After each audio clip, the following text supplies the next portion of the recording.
Hi there, and a very warm welcome to our new series, How to Run a Board Meeting. I'm Sean McDonald from Board Pro, and it's great to have you with us. In this episode, the topic of discussion is how to get your directors engaged in your board meetings. And we're thrilled to have you join us for this really important and timely session. Now, if you've ever found yourself wondering how to turn silent boardrooms into spaces of lively, purposeful discussion, or how to shift your directors from passive attendees to active contributors, then you're in the right place. Today we're joined by an expert who brings a wealth of insight into this space. Fiona McKenzie is a highly respected conflict and negotiation specialist known for her ability to help leadership teams navigate through conversations, build trust, and drive meaningful engagement. In this session, Fiona will be sharing practical strategies to help you foster greater participation, encourage constructive dialogue, and build a sense of shared ownership in your boardroom.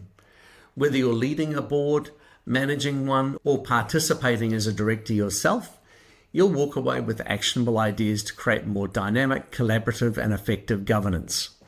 So get ready to rethink your approach, take some notes, and most importantly, start a conversation that leads to real change. Now, I know many of you joining are CEOs, busy people with a full calendar and plenty of boardroom experience under your belt, so thank you so much for carving out your time to be here today. We've designed these episodes to be practical, fast-paced, and filled with real-world insights you can take straight back to your organization. I'm delighted to introduce Fiona McKenzie to this episode, a leading expert in negotiation and conflict management. Fiona brings a unique blend of practical experience and academic insight, teaching negotiation skills to government agencies and industry leaders, coaching executives through conflicts, and facilitating collaborative agreement with boards and leadership teams. She draws on both established frameworks and her own proven models of negotiation and conflict resolution, developed through years of hands-on experience, research, and leadership training. With her thoughtful and practical approach, Fiona will guide us through how to create more constructive, engaging, and high-performing board discussions. So let's dive in, Fiona. Thank you, Sean, for that introduction, and hello, everyone. I'm really excited to be here today to talk about this important topic. As Sean said, I'm a negotiation and conflict expert, and you might wonder, what is the link between negotiation and conflict and engagement? Well, actually, engagement can't be assumed. It actually needs to be negotiated. Engagement isn't about how enthusiastic board members are feeling or how charismatic the chair or leadership CEO might be. It's actually what we are shaping together. It's through the way we invite challenge, it's the way we manage tension, and the way we make space for everyone to be heard. It's not the absence of conflict, it's managing conflict well. And engagement fits into this masterclass series on preparing for and running board meetings because every board functions better if directors are engaged, committed, and contributing and functioning as a team. So what is engagement? Well, first things first, let's talk about it. It's an interesting word, and so there's a few things that the word might mean that we'll take into our context for boards. Engagement can mean like a promise or a commitment. We talk about people getting engaged to be married. It can be a commitment like I've got a function or I've got a dinner engagement. It could be like employment or a gig. I've got a speaking engagement. I've been engaged by bigcompany.com or something like that. I've been sent the terms of engagement. This is an interesting one. In military contexts, we talk about engagement as moving from like passive activity to active engagement. So we're engaging the enemy in open fire. And so it's sort of like entering into the conflict, which is interesting. And so thinking about engagement for directors, it's most closely related to how we talk about employee engagement. So employee engagement reflects things like how emotionally connected and committed someone is to their work and their employer. So you can see there on the slide, engagement involves concepts like an intention, so getting married, a commitment, I've got something on, active contact, like how we might engage in a military sense, and emotional connection, how you might feel about your workplace. So tying all these uses together, what is director engagement? Let's agree a definition and wrap up some of these concepts. So director engagement, it's the active, thoughtful and consistent contribution of board members to the governance process. It's marked by their willingness to challenge, collaborate and co-create outcomes rather than simply observe or approve decisions. So a disengaged board isn't quiet, it's a board full of unresolved tension. Directors who stay silent out of frustration or they defer to dominant voices while they're disagreeing internally, they're almost negotiating with themselves internally because they're not engaged.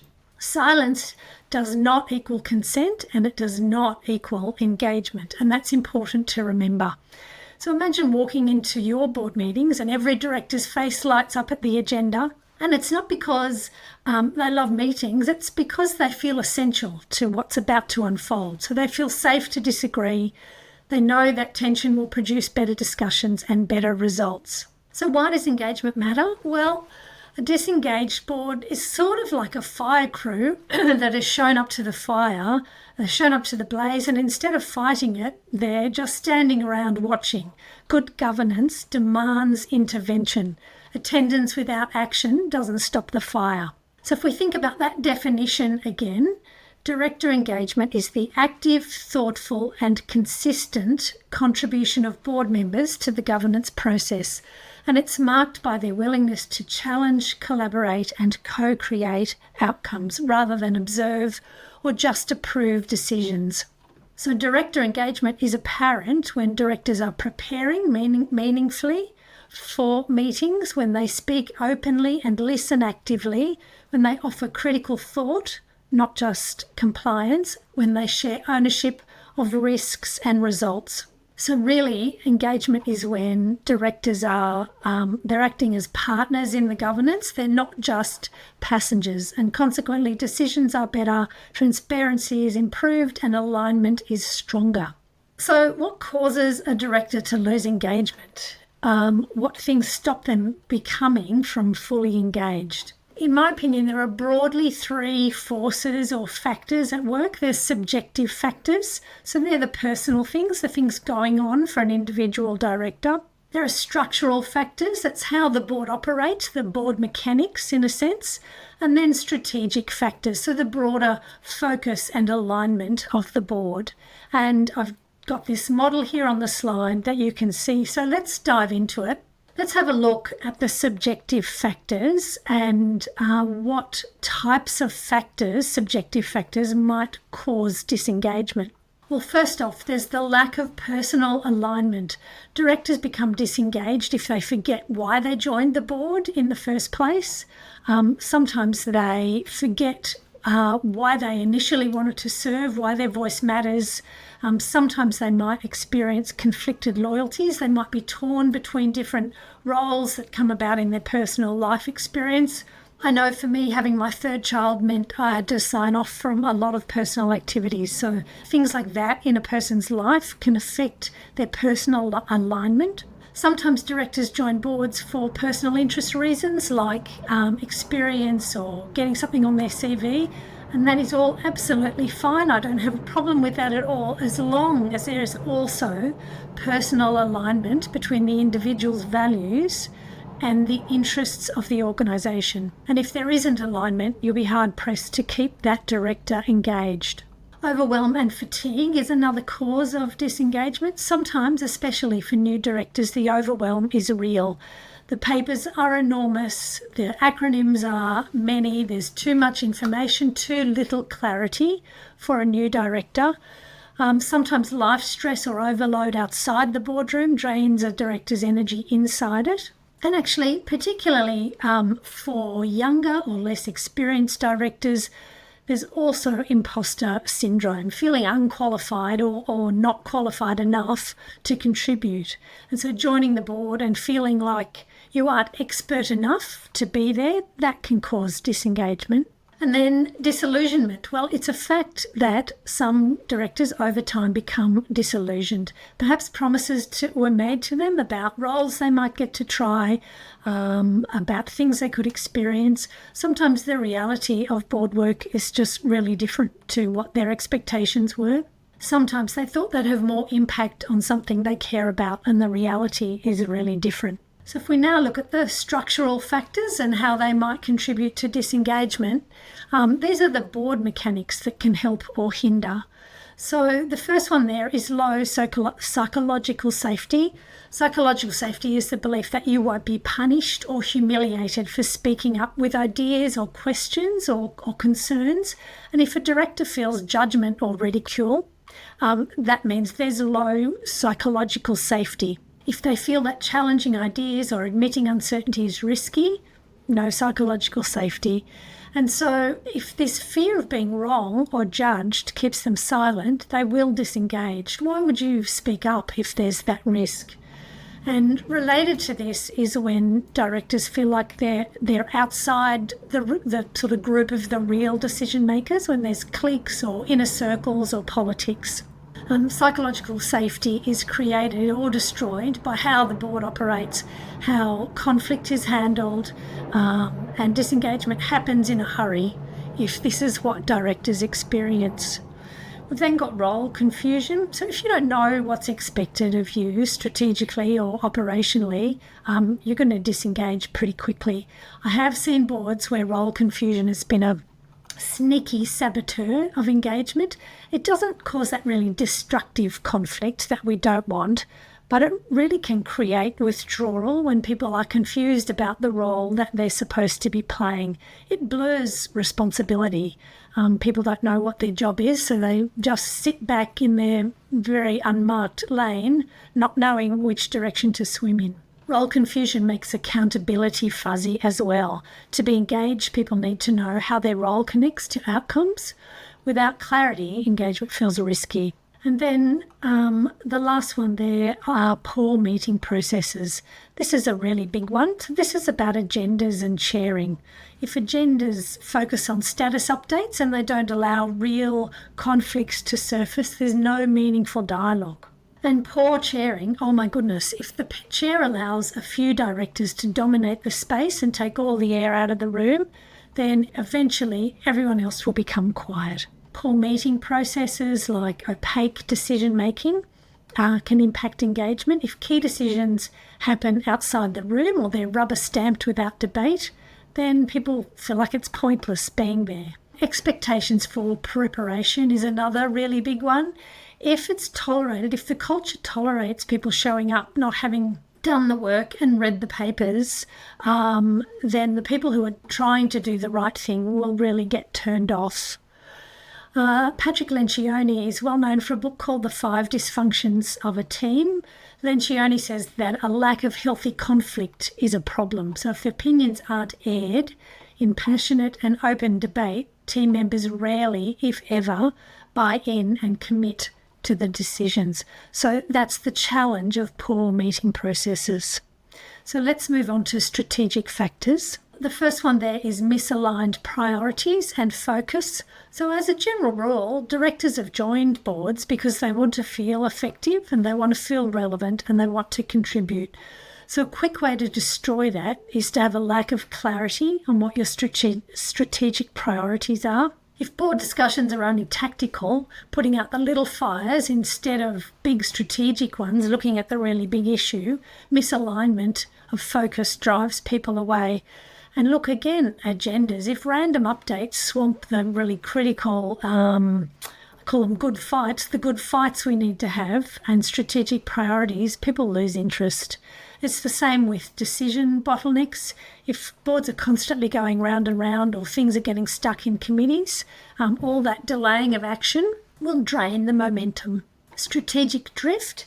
That's the slow, often unnoticed shift away from a board's core purpose and values. It's sort of like a boat that's slowly turning off course and you don't really notice it until suddenly you're miles from where you're meant to be. It's usually not one big decision, it's a lot of series of small, unchecked ones.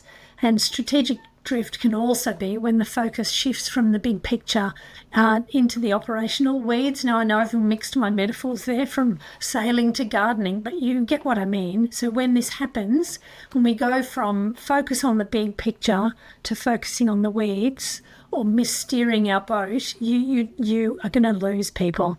So directors need to see how their work fits into managing future risks and opportunities. If boards focus on what's urgent and not what's important, then the vision is more like a decoration. It's not a core purpose. And the last one there, the lack of shared ownership. Directors want to feel like they're shaping the future, not endorsing someone else's work. They'll eventually disengage if strategy isn't debated robustly, if it's just presented and noted, if it's something presented by the CEO and the board doesn't feel engaged in that, directors will lose their engagement.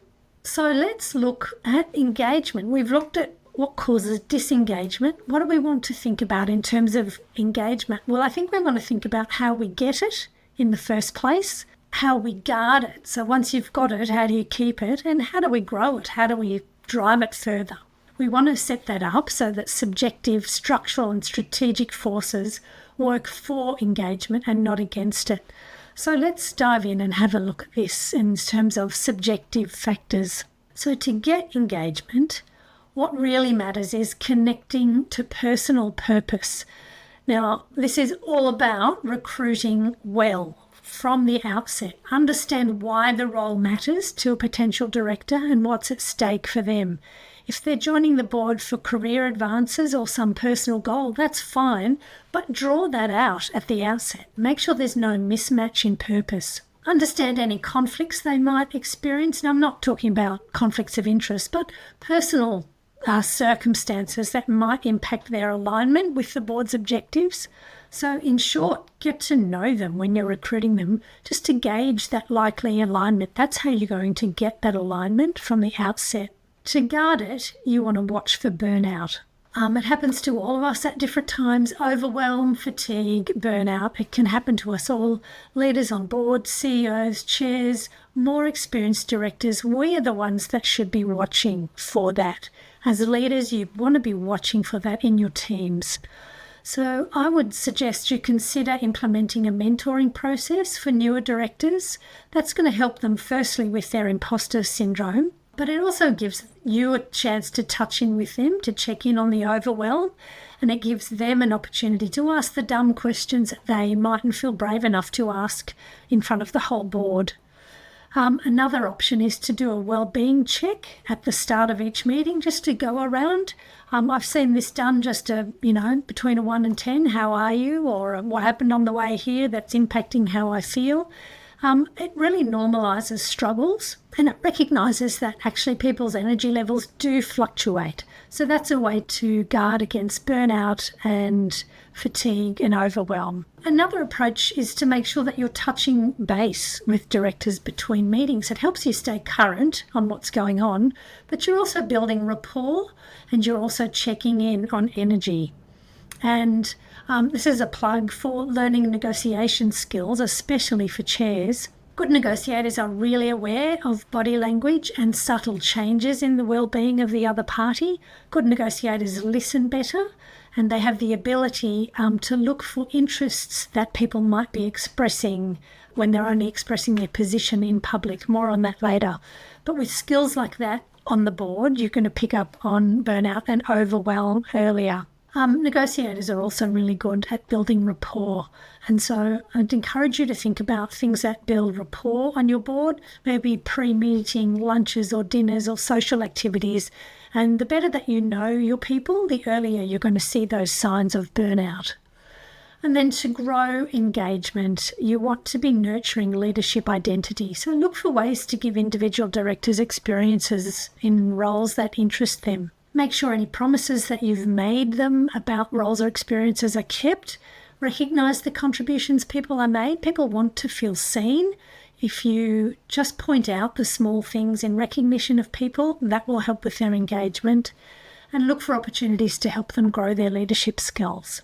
So let's take a look at structural factors. So if we want to get engagement in structural factors, and this is a really important one, we'll spend a bit of time here.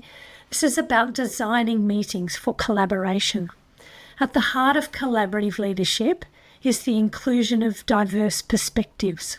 Real collaborative leadership isn't just paying lip service to the hard work of including diverse perspectives. It's not holding hands and singing Kumbaya together or celebrating any fake harmony. It's not conflict avoidance. It's actually engaging with conflict and searching for everybody's views to make a joint decision. So collaborative leadership is empowering people to contribute. It's not micromanagement. It's not removing autonomy from people. And there is actually a big dose of healthy conflict in collaborative leadership, as well as feedback and accountability. Collaboration is also, it also needs an examination of power. So power comes in all different forms. People have positional power, they've got charismatic power, they've got expert power, and it's exercised in relationships and interactions. So power is really influential, and power imbalances on a board can derail success. So leaders, chairs, directors all need to recognise the source of their power and make sure that they're fostering collaboration, not dominance. Now, designing meetings for collaboration means these things. No one voice dominates. All parties contribute safely and without fear of reprisal. People aren't micromanaged, tasks are delegated, and people are trusted to perform. And for collaboration, transparency is highly valued. Roles are well defined and communicated. Information flows freely and regularly. There's active listening, constructive dialogue. And if people genuinely feel heard, that's when you build robust solutions. So to guard engagement, once you've got it, you need to build a culture of psychological safety on your board. So we talked about that earlier. Strong and wise chairing is needed for this. Chairs need to protect airtime, they need to encourage dissent, and they need to have really strong facilitation skills where they're surfacing the quiet voices and regulating the domineering ones. I think of this like an orchestra where you're bringing up the violins and you're tamping down the brass section. That's the role of the chair. And I call this positive conflict, where leaders are willing to safely step into conflict rather than remain complacent, and where challenging conversations aren't tolerated, not just tolerated, but actually really called upon and encouraged. You need to be role models on your board in this, how you speak out, how you handle conflict, how you react when things are hard to hear, when there's feedback that you don't want, and especially how you react when psychological safety for others is under threat. I wonder if you asked your board members a question in a confidential survey, how they would feel if they strongly disagreed with a major proposal. How would they feel about speaking up against that? And if they said they wouldn't feel brave enough to do that, you've got an issue with psychological safety. A final tip on psychological safety is to rotate what I would call the black hat. So every board meeting, choose somebody to be the devil's advocate, or you might call it the constructive skeptic. So that's allowing you to draw out those other opinions, and it's spreading that responsibility. And for newer or quieter people, it gives them a role to play where they can practice pushing back. So you're actually developing an individual while at the same time you're drawing out those opinions. And then to grow engagement, this is about normalising failure. Failure isn't weakness, it's part of good governance. Conflict, rather, isn't personal weakness, it's part of good governance. So you will grow engagement if you let people disagree. I know it sounds counterintuitive, but normalising disagreement means that people really know that their opinions are valued and sought after. On a practical level, I would encourage you to invite dissent. So don't say things like, are there any objections? Say, what are we missing? To draw out different opinions.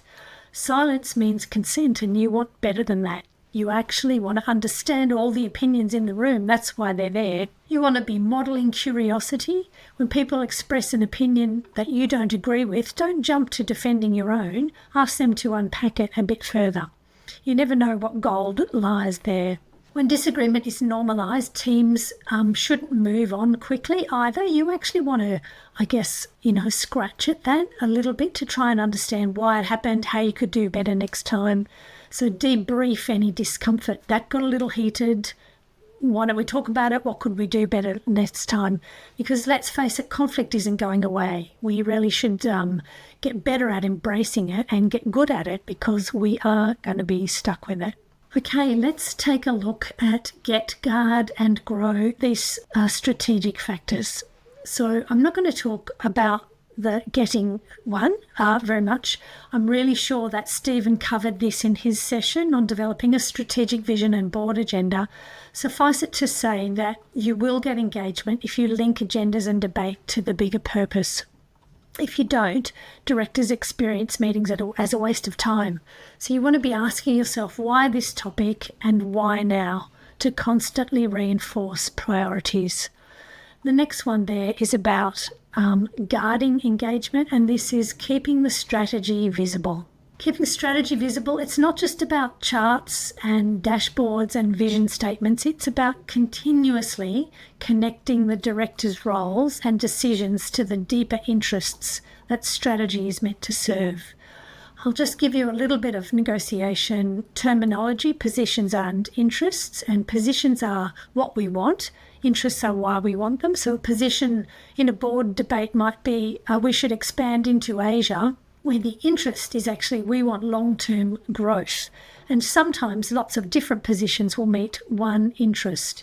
If a debate stays purely focused on positions and everybody is arguing for their preferred tactic, you'll soon see board members getting really entrenched in their positions, and they'll start to mentally sign out if they're not getting their way. But if you keep strategy visible as a set of shared interests, so it might be things like growth or legacy or impact, resilience, then if you keep that in the focus, you create space for collaboration. So it shifts from I want X versus you want Y to we all want the same interests. Let's work out how we get there. Which of the different positions will meet this shared interest? Chairs need to frame issues as tensions between interests, not conflicts between people. That's important. And when strategy is invisible or abstract, directors are always going to revert to a short-term position. So when vision is visible and grounded in shared purpose, board members are going to negotiate with vision and integrity. So you can be aligned on the why, the interests, even if you're debating the how, the positions. So keep the why visible, keep the vision visible. And then growing engagement. This is about inviting board members to a shared future. Inviting directors to a shared future is one of the most powerful ways to spark meaningful engagement. It's a move from what do you think about this to what can we create together. It shifts the board dynamics from oversight to ownership, from reacting to reports to shaping a future that matters. People are most engaged, when they feel really invested in the outcomes, especially when they've helped imagine and build those outcomes or those futures. There are a lot of approaches to keep the shared future in sight, but here's just two to finish. You really want to be reframing conflict as creative future shaping. So think about tensions. They aren't problems. They're the shape of the future that we're trying to create, the shape that we want to emerge. And the other one is to ritualise strategic questions. One of my favourite questions to build a culture of forward accountability is this: what are we doing today that our future selves will thank us for? So that's something that you could introduce into your board as well. So I hope this model helps you think about engagement, think about it in terms of the personal factors or subjective factors, the structural factors, how the board operates, and the strategic factors, keeping the vision front and centre. And I hope that you'll be leaving today with some clear thoughts about how to get and guard and grow those things. Thanks for having me. Thanks, Fiona. For this short demo then, let's head over to the meeting details page in BoardPro and take a close look at the board pack. This is where the engagement of your content begins. So clicking on View and Take Notes opens up a powerful space for directors to engage and interact with their board papers. They can read their documents, of course, make notations and prepare thoroughly, whether it's well ahead of the meeting or on the day itself. In the top right-hand corner, you'll see the annotations tools here, and these are completely private to each board member. They can highlight key sections, use the marker tool to draw attention to important points, or leave personal reminders against topics using the sticky notes and text boxes. The annotation features of BoardPro support better board preparation and sharper focus, so your board meetings can really hit the ground running. Board members can delete their own private notes at any time with a simple click using the Delete My Notes function. And when the minutes are published, the board administrator can automatically clear all the annotations from the board pack. So that's how BoardPro keeps your directors engaged, informed and ready before the meeting even begins. So we're thrilled to bring you our brand new 6-part series designed to help CEOs with their most important meeting of the month. Whether you're looking to sharpen your strategic vision, craft smarter board agendas, write more effective minutes, or ensure clear follow-through on board actions, this series has you covered. Each episode dives into one of the 6 essential pillars of running a successful board meeting. No matter where you are on the governance journey, you'll find practical insights, proven tools, and fresh inspiration to elevate your boardroom impact. So let's take a look at what's coming up next in the series. In this episode, Stephen dives into the powerful connection between your organization's strategic vision and the board agenda, and how getting this right sets the tone for every board conversation that follows. So get ready to shift your thinking and sharpen your focus. Episode 2, we're joined by Julie Garland-McClellan, CEO of Directors Dilemma, and a leading expert in governance. Julie will take us into the world of board papers, and not just any papers, but the kind that inform, inspire, ignite action. And if you've ever wondered how to lift the quality and impact of your board materials, this session is not to be missed. In episode 3, we'll hear from Danica McLean, Managing Director of Board Administration Services and one of New Zealand's leading outsourced board administrators. Danica will walk us through how to build, organise and deliver a board pack that doesn't just tick the boxes, but sets your board up for success. And she'll show you how to simplify the process while increasing professionalism and confidence. Episode 5, the unsung hero of every board meeting, the humble board minutes. In this episode, we're guided by Jen Butler, a governance and boardroom professional who knows exactly how to turn boardroom discussion into clear, accurate and action-ready minutes. And whether you're tired of wordy transcripts or vague summaries, Jen will show you how to strike the perfect balance, capturing what matters in a tone that's professional, precise and purposeful. In episode 6, we'll hear from Giselle McLaughlin, who will dive into the critical and often under-prioritized area of executive management accountability and follow-up. It's one thing to make decisions in the boardroom, but it's another to ensure that these decisions are followed through with clarity, ownership, and measurable outcomes. Giselle will walk us through practical strategies to close the loop on board actions, track progress effectively, and build a culture of accountability that drives real results between meetings. If you've ever felt like board decisions vanish into a black hole after the meeting ends, this episode is a must. So we've packed these 6 episodes with practical insights and expert know-how and tools you can apply right away in the organization. As CEOs, you don't just attend board meetings, you lead them. And these episodes will help you do exactly that with more clarity, confidence, and impact. And that brings us to the close of today's episode, how to get your directors engaged in your board meetings. A special thanks to Fiona McKenzie for sharing her deep expertise and practical wisdom with us. Fiona's insights have reminded us that boardroom engagement isn't just a nice to have, it's the cornerstone of effective governance. Because at the end of the day, boards don't just shape strategy, manage risk, or lead transformation by simply showing up. They do it by showing up fully engaged. And that means being willing to challenge, collaborate, and co-create outcomes and lean into the challenging conversations that move the organization forward. If you're leaving today with fresh ideas and renewed energy to get guard and grow engagement, then you're already one step closer to creating more dynamic and inclusive board meetings and the kind of leadership that makes a difference. So until next time, keep leading with purpose, keep engaging with intention, and we'll see you at the next episode in our How to Run Board Meetings series.